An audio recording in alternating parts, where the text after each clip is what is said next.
Mesdames, messieurs, bonsoir et bienvenue dans cette nouvelle vidéo. Certainement la vidéo que j'avais le plus envie de faire cette année, puisque ça y est, je vais enfin commencer le terrain dans mon jardin. Ça me fait super plaisir parce que pour ceux qui suivent la chaîne depuis vraiment longtemps, c'est exactement comme ça que j'ai commencé, en construisant des rampes dans mon jardin, enfin dans celui de mes parents. Et il y a à peu près 6 ans, j'ai fait cette vidéo où je présente les rampes que j'ai construites dans leur jardin. Et c'est cette première vidéo qui a fait décoller la chaîne YouTube, entre guillemets. On peut appeler ça décoller. On va rester modeste, hein, on n'a pas non plus 10 millions d'abonnés. C'était pourtant pas un skatepark de fou, hein, 2-3 petites rampes avec des palettes toutes pétées, mais je sais pas, les gens ils ont bien accroché, j'ai continué les vidéos.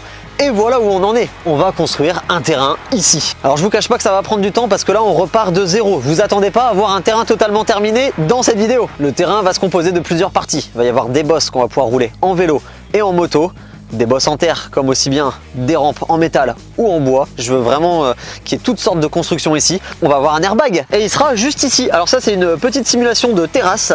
Comme le sol n'est pas droit et que l'airbag lui quand on va le poser au sol, il faudra bien qu'il soit droit. D'ailleurs je parle d'airbag mais le terme exact sera plutôt une réception gonflable. Et du coup pour l'installer, je compte faire une plateforme comme ça de 5 mètres sur 10 mètres pour pouvoir le poser bien à plat. Alors dans cette vidéo, on va pas commencer à faire des bosses en terre. Pourquoi? Parce que j'ai pas encore assez de terre. Un gros merci à mon pote qui se reconnaîtra de me ramener de la terre là depuis quelques jours. Pour l'instant, j'ai eu 3 camions qui sont venus en déposer.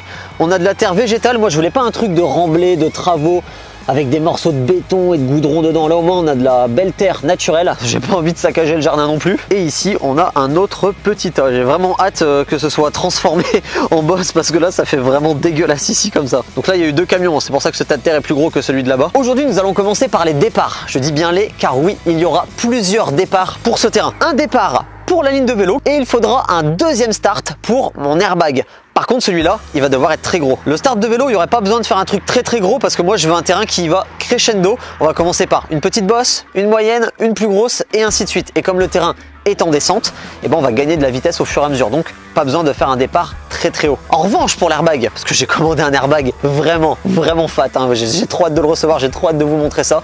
Là il va falloir qu'on fasse un départ très haut. Et il sera là, pile poil là où il y a ce buisson. Je sais pas ce que c'est d'ailleurs comme espèce de buisson, mais il sera là. Alors on va essayer de le construire sans couper l'arbre, hein, ce serait dommage. Et là vous allez me dire pourquoi je le fais pas à gauche ou à droite du buisson. Et bien comme mon airbag sera en plein milieu du jardin, j'ai besoin que le départ soit aligné à celui-ci, donc ça tombe à la place du buisson. Donc si je me démerde bien, ici derrière le buisson, je construis une tour. En haut, il y aura la plateforme où on se posera avec les vélos. Ensuite, on aura la descente pour la prise d'élan qui passera normalement au-dessus du buisson et ça nous permettrait de ne pas le couper. On verra si tout se passe comme prévu, sinon.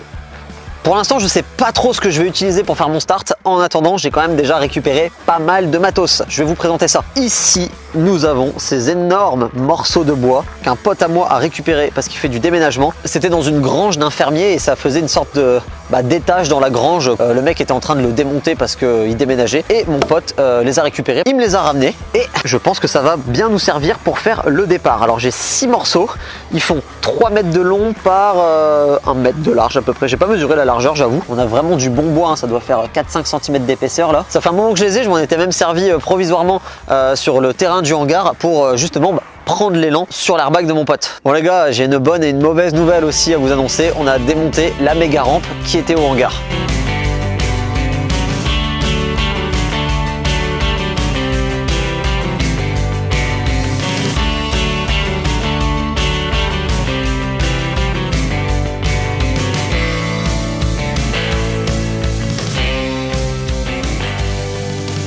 Je sais, ça fait mal de voir ça, mais c'est un mal pour un bien car tout le bois que j'ai pu récupérer va me servir ici pour faire mon start et les prochaines rampes qu'il y aura. Donc nous avons tout ce bois, ça représente à peine la moitié puisque l'autre partie je l'ai rangé à l'abri dans mon garage parce que je pense que je vais pas me servir de tout. Là on a à mon avis ce qui fera la base du gros start de l'airbag parce que là on a vraiment des grosses poutres. Alors ça, wow. Merci à mon pote Antoine de la Street, c'est lui qui me les a donnés. Si je dis pas de bêtises, je crois que c'est le bois qui avait servi pour la rampe qu'il avait à l'époque dans son jardin. Il a dû la démonter et il m'a donné le bois et je vais m'en servir. Là on a d'autres petits morceaux complémentaires. Et évidemment le plus important, on a tout le plaquage qui constituait la méga rampe qui est encore nickel. Il y a une partie du sol de cette rampe qui avait complètement pourri et j'avais peur que ce bois là pourrisse aussi, mais heureusement c'était pas du tout la même qualité entre les deux. Donc celui-ci il bouge pas, c'est de la top qualité et on va s'en servir aujourd'hui pour faire le terrain. Je crois qu'on a 21 plaques qui font 1,50 m par 3 mètres, 12 mm d'épaisseur et chaque plaque coûte il me semble 120 ou 130 €. Je sais plus combien je les avais payés. C'est aussi pour ça que j'ai pris la décision de ce bois là l'utiliser pour faire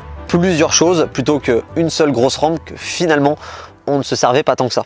Et avant de commencer, un petit mot sur le concours, parce que je pense que ceux qui ont participé ont plein de questions. L'huissier de justice va bientôt faire le tirage au sort du gagnant. Et si on a encore parmi vous qui n'ont pas reçu leur commande, ne vous inquiétez pas, ça ne change rien pour le tirage au sort, parce que l'huissier fait un tirage parmi les numéros de commande. Si vous avez vu la précédente vidéo, vous avez pu voir que j'avais quand même pas mal de retard dans la préparation. Je m'attendais pas à en avoir autant. Moi, je me suis imaginé que j'allais arriver à gérer tout seul. J'ai réussi, mais c'était galère. Donc rassurez-vous, je suis en train de terminer toutes vos commandes. Alors pour construire le start de l'airbag, il va nous falloir une base très solide. Comme ça va être la plus grosse rampe du jardin, la plus haute, la plus lourde, il faut forcément qu'elle soit ancrée dans quelque chose de solide. Et t'imagines bien que mettre des morceaux de bois comme ça directement dans la terre, bah ça va finir par s'enfoncer et bouger. On va pas construire le start avec du bois comme ça, parce que c'est peut-être un peu fin. Donc en fouillant un peu dans le jardin, j'ai trouvé ces bazars là. Je me suis demandé ce que c'était et je pense que les anciens propriétaires avaient peut-être une sorte d'abri ici pour un véhicule. Et je me suis amusé à en déterrer un.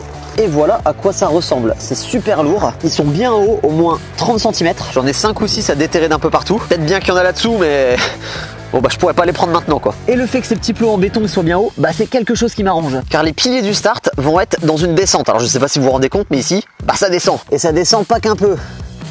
Oh. Donc pour avoir quelque chose de droit de ce côté-ci, je vais les enfoncer au maximum. Et à droite, bah forcément, je les laisserai ressortir un peu plus pour avoir quelque chose de niveau.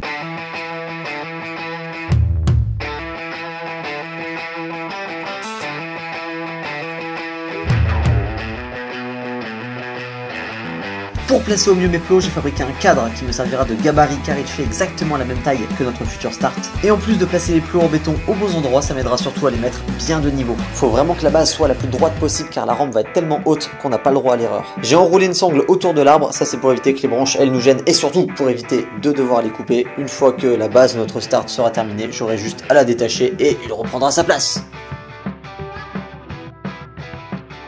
Bon les gars, faut que je vous montre quelque chose d'aberrant. Là, on vient de finir de mettre nos 4 plots en béton qui vont servir à mettre de niveau le start. J'ai fait ce cadre en bois pour nous aider à les ajuster au mieux. Et là, tout est censé être de niveau, mais quand on regarde, je sais pas si vous en rendez compte à la caméra, mais on dirait qu'il n'y a rien de droit. On dirait que ça penche dans tous les sens. Alors qu'en fait, pas du tout d'après le niveau. Là aussi. Au fond, bon, on va réajuster, mais il manque vraiment pas grand chose. Bon, évidemment de ce côté là tout pareil hein. Donc c'est censé être droit, mais de ce point de vue là on dirait que ça penche, mais c'est vraiment le terrain qui est en descente qui nous donne cette impression horrible de travailler là comme ça. Si je vous pose le niveau sur le sol, là vous allez vous en rendre compte, le sol est vraiment pas droit du tout. Ah là comme ça vous avez un meilleur aperçu.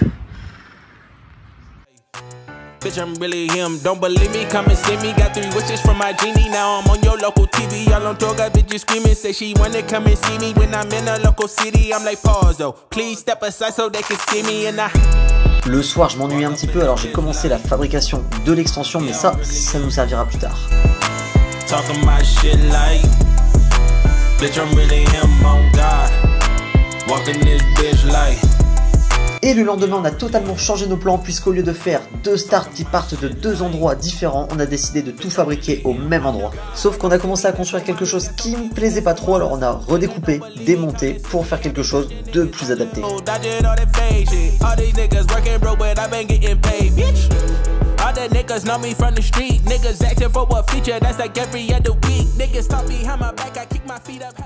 Bon, voilà où nous en sommes. Alors, je dois vous avouer, je pense que vous l'avez remarqué sur les accélérés, on a changé pas mal de fois de plan entre temps pour arriver à ce résultat qui, je pense, était la meilleure chose à faire. Alors, comme je vous l'avais dit en début de vidéo, je voulais faire 2 départs, un pour la ligne de boss, un pour mon airbag. Et il s'avère que finalement, on a fait une seule grosse structure où il y aura 2 départs qui partiront du même endroit, avec, vous l'avez compris, 2 étages différents. Alors ici, notre premier petit étage est terminé. Je vais vous y emmener. Regardez-moi cette belle finition. Carrément, on a mesuré pour que toutes les lattes là, elles soient à la même distance. Comment jamais je faisais ça avant. Et là-haut, nous avons une plateforme qui fait 1,50 m par 3 mètres de long. Ici, on va venir fabriquer une descente, mais la descente, elle va pas partir droit par là. Le but sera de rattraper ce tas de terre car ça sera la première bosse de la ligne. Et ici, je vais venir couper la plateforme comme ça, j'irai renforcer en dessous parce que forcément ça va en avoir besoin une fois que ce sera coupé, et notre départ partira dans la direction du premier tas de terre. Là ce qui est trop bien c'est que j'ai pas eu besoin de couper le buisson. Bon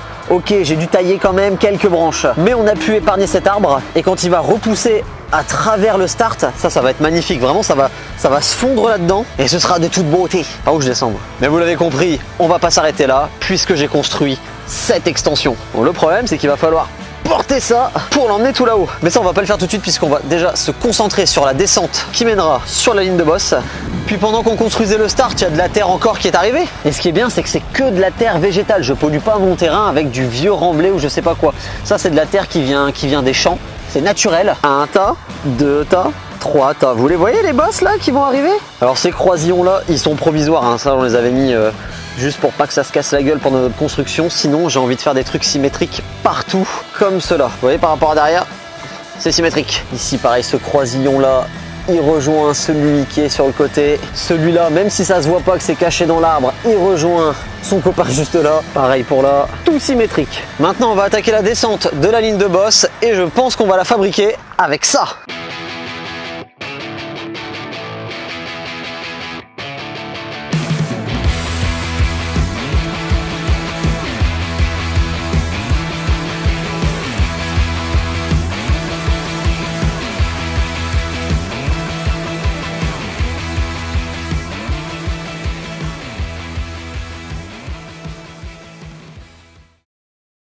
Et ce week-end, pas de construction puisque j'ai été invité par Motul aux 24 heures du Mans. Et on commence tout de suite par un petit tour de Porsche Taycan sur le circuit. Alors je ne suis pas fan des voitures électriques, mais il faut bien avouer que celle-ci, elle marche quand même. I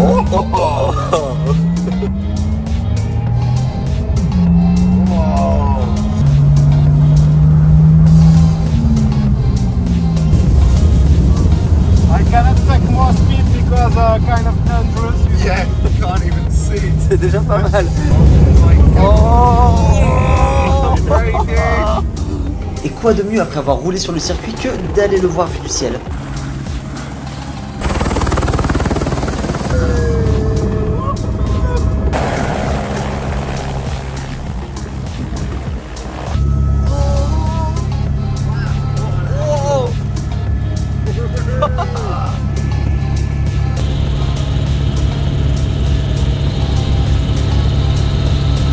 Et on a même pu assister à un pit stop chez Porsche.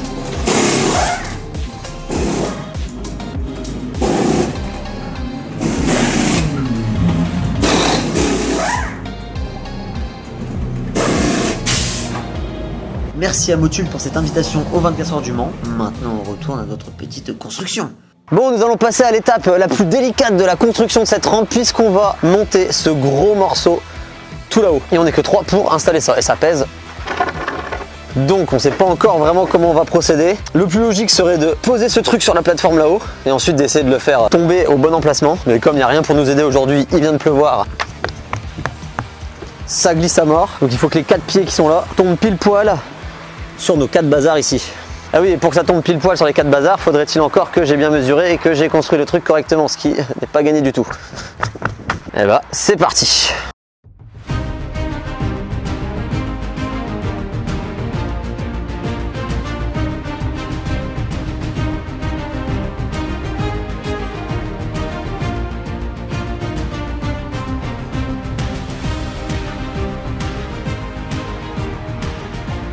Alors voilà la petite technique qu'on a trouvée pour pouvoir le faire basculer là-haut sans qu'il tombe, parce que je sais pas si vous avez vu sur l'accéléré, mais on a loupé une tentative, le bazar il a failli tomber. On a mis des planches comme ça pour qu'on puisse le faire coulisser, tomber sans qu'il tombe à côté quoi. Et maintenant il n'y a plus qu'à retirer ces planches là en faisant attention à ce que ce morceau là il se cale bien sur celui-ci. Et pareil pour les 4 côtés. You see the drippy, I'm fitted up. Hop in my car and the giddy up. Secure the bag, yeah, I get the bus. Pick it up, pick it up, pick it up. You see the drippy, I'm fitted up. Hop in my car and the giddy up. Secure the bag, yeah, I get the bus. Pick it up, pick it up, pick it up. Ooh, I've been on the flex since flex zone.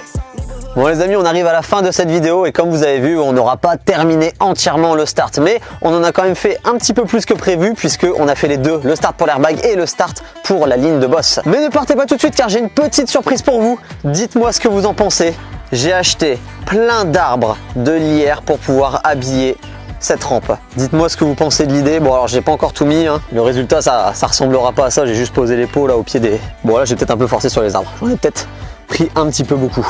Mais au moins, je vais pouvoir en mettre aux 4 coins du start. Et quand on sera tout là-haut, et une fois que ça aura poussé un peu, parce que pour l'instant ils sont peut-être pas assez hauts, quoique si, il y en a un qui dépasse un peu. Mais je veux que quand tu sois là-haut, tu sois entouré d'arbres, comme si tu étais au milieu d'une petite forêt. Donc il faudra mettre un petit peu de grillage là-dessus pour que le lierre puisse tenir et pousser. Bon, j'ai prévu du stock parce qu'il y en a encore plein le camion.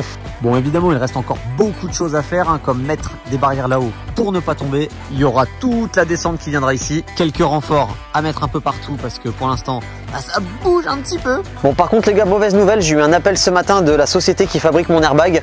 Ils ont un petit peu de retard. Donc, ils m'ont dit aux alentours du 15 juillet. Ça me fait encore un peu de temps à attendre. Mais évidemment, abonnez-vous, activez la petite cloche pour ne pas louper la vidéo où on recevra et on installera l'airbag ici dans le jardin. Mais ça va faire vraiment stylé, un gros start comme ça qui va être perdu dans les arbres parce que oui, j'ai planté des arbres là aussi. Ah oui, et pourquoi je plante tout ça? Je trouve ça tellement plus beau, un champ de bosse de vélo qui est au milieu de la forêt. Bon, si cette vidéo vous a plu, n'hésitez pas à lâcher un petit pouce bleu. Je vous dis à la semaine prochaine pour une nouvelle vidéo. Salut tout le monde!